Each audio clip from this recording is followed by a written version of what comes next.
Let's talk about how to find all the trig values of an angle if you're given some of the information already.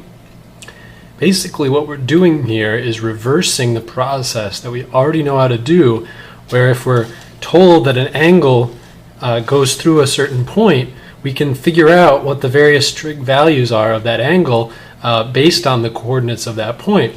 Here what we're going to do is, given information about one of the trig values, we're going to draw the corresponding point and the angle going through that point, and then we'll be able to read all of the other trig function values from that diagram. So let's take a look at an example. If sine of theta is equal to 3/5 and theta is in quadrant 2, let's find all the trig values. So let's see, if sine of theta is equal to 3/5, well, one convenient thing that we can do is set y to be 3 and r to be 5, and then also theta has to be in quadrant 2. So theta is going to be somewhere over here. So let's draw a little diagram and label it. So again, we're told that theta is going to be in quadrant 2, and if sine of theta is 3/5, that means the y value is 3, and the r value, the radius, is 5. So this little right triangle represents our angle theta. And theta will look like that. Well, now we can use the Pythagorean theorem to find the other leg, right? This is a 3, 4, 5 right triangle. And one thing to be aware of is that because we're in the second quadrant, this leg is really going to be -4. We're thinking of this with negative quantities, so we're going to be in the second quadrant. The point we're at is -4, 3. So now that we have every side of our triangle labeled, we can read off all the other trig values that we need. So sine of theta, well, we were already told what sine theta was, but I'll put it in here anyway.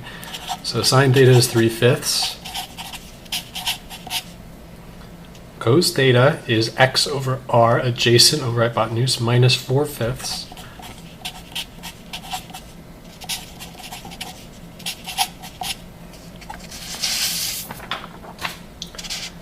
Tan of theta is opposite over adjacent minus 3 over minus 4, so minus 3/4. And then over here, cosecant of theta, the way I've laid these out, remember our reciprocal identities, that cosecant is just the reciprocal of sine. So we don't even need to, at this point, refer to the triangle anymore. We can just remember that cosecant is the reciprocal of sine and get 5/3. Secant is the reciprocal of cosine, so secant will be minus 5/4. And cotangent is the reciprocal of tangent, so cotangent of theta will be minus 4/3. Of course, we could also go back to our definitions and we can read off x over y and r over x and r over y as well. It's just that if we get in the practice of arranging things this way, we can always remember our reciprocal identities and our quotient identities as well. Okay, so that's an example of finding all the trig function values given one of them and some other information about the quadrant.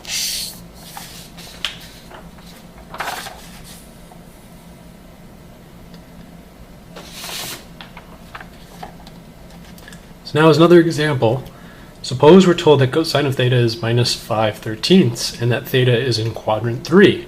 Now we want to find all the trig values of theta. Well, because we're in quadrant 3, we'll draw this like this. So here are our axes. We're going to be somewhere here in quadrant 3. And cosine of theta, remember, is x over r. So in this case, well, r is always positive, so r is going to be positive 13.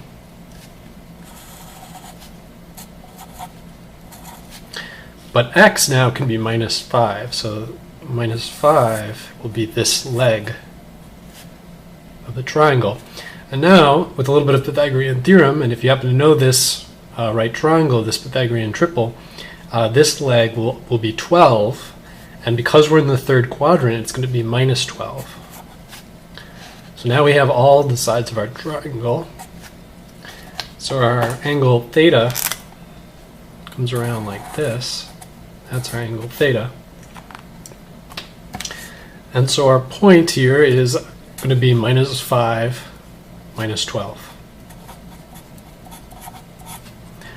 So now that we have everything labeled, we can easily read off all the trig values of theta. So sine of theta will be opposite over hypotenuse minus 12/3. Cos of theta, we were told, is minus 5/13. Now tan of theta we can read off the triangle as well. It's going to be opposite over adjacent, minus 12 over minus 5, so just 12/5. Notice we could also use the quotient identities and just say, well, it's sine of theta over cos of theta, so it would be 12/5 after the 13s cancel. So that's another way you can just double check, make sure you're doing everything right.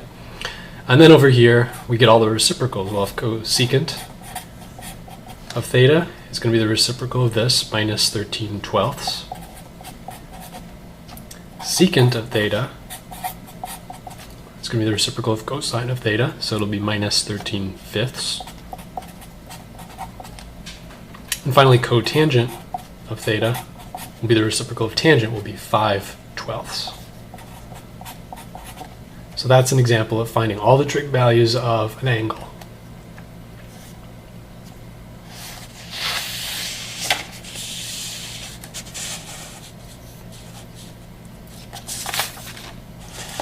Now let's look at another example. Suppose that we're told that tan of theta is 3/2 and sine of theta is negative. We want to find all the trig function values of theta. So now the information is given to us a little bit differently, but nothing's really that different. We'll still be able to figure out what quadrant we're in. So let's draw our axes. Now tan of theta here is positive, but sine of theta is negative. So if we think about, remember that tan of theta is sine over cosine. So if sine is negative, the only way for tangent to be positive is if cosine is negative as well. So that's going to be in the third quadrant. That's where both sine and cosine are negative. So we're going to be somewhere down here. And now we're told that tan of theta is 3/2. Well, remember that tan of theta is y over x. It's opposite over adjacent. And so if we draw our little triangle in here, what we want is opposite the y value over the adjacent. So we want minus 3 here and minus 2 there. That will give us the right value for tangent. So theta here is going to be this angle coming around like that. So now we've figured out the legs of our right triangle, so we'll use the Pythagorean theorem to figure out the hypotenuse. So in this case, it'll be the square root of 3 squared plus 2 squared, which is 9 plus 4, so we get the square root of 13. That'll be the hypotenuse. That's our r in our triangle. And now that we have, again, all the legs and our radius, our hypotenuse, we can figure out all the trig function values. So let's see, what is sine of theta? Well, sine of theta is opposite over hypotenuse, or y over r, so minus 3 over the square root of 13. And we could rationalize that, but I'm not going to for now. So cos of theta, that's going to be adjacent over hypotenuse, minus 2 over the square root of 13. Tan of theta we were already told, but we can double check, right? It's opposite over adjacent. Minus 3 over minus 2, which is 3/2, which is right. That's what we had. And let's double check. Sine of theta is negative, so we got the right quadrant. Okay, and then finishing up over here, cosecant of theta is just the reciprocal of sine of theta, so minus the square root of 13 over 3. Secant of theta is the reciprocal of cosine, so minus the square root of 13 over 2. And finally, cotangent is the reciprocal of tangent, so it's going to be 2/3. Okay, so there we found all the trig function values of an angle.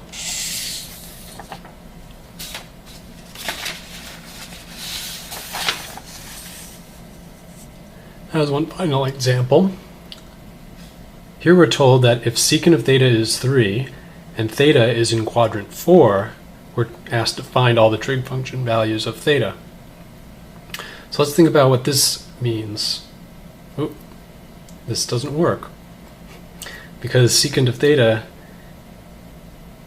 no, this is right, this works. Okay. Let's try again. Here we're told that if secant of theta is equal to 3 and theta is in quadrant 4, we're asked to find all the trig function values of theta. So now we're in quadrant 4, so let's draw our axes to reflect that. We're going to be down here in quadrant 4. And we're told that secant of theta is 3. Now, if you can't remember what the side relationships are with secant, you can always think, well, secant is one of our cosines, so if secant of theta is 3, then that means cosine is 1/3, if that helps you remember. So we're going to be over here,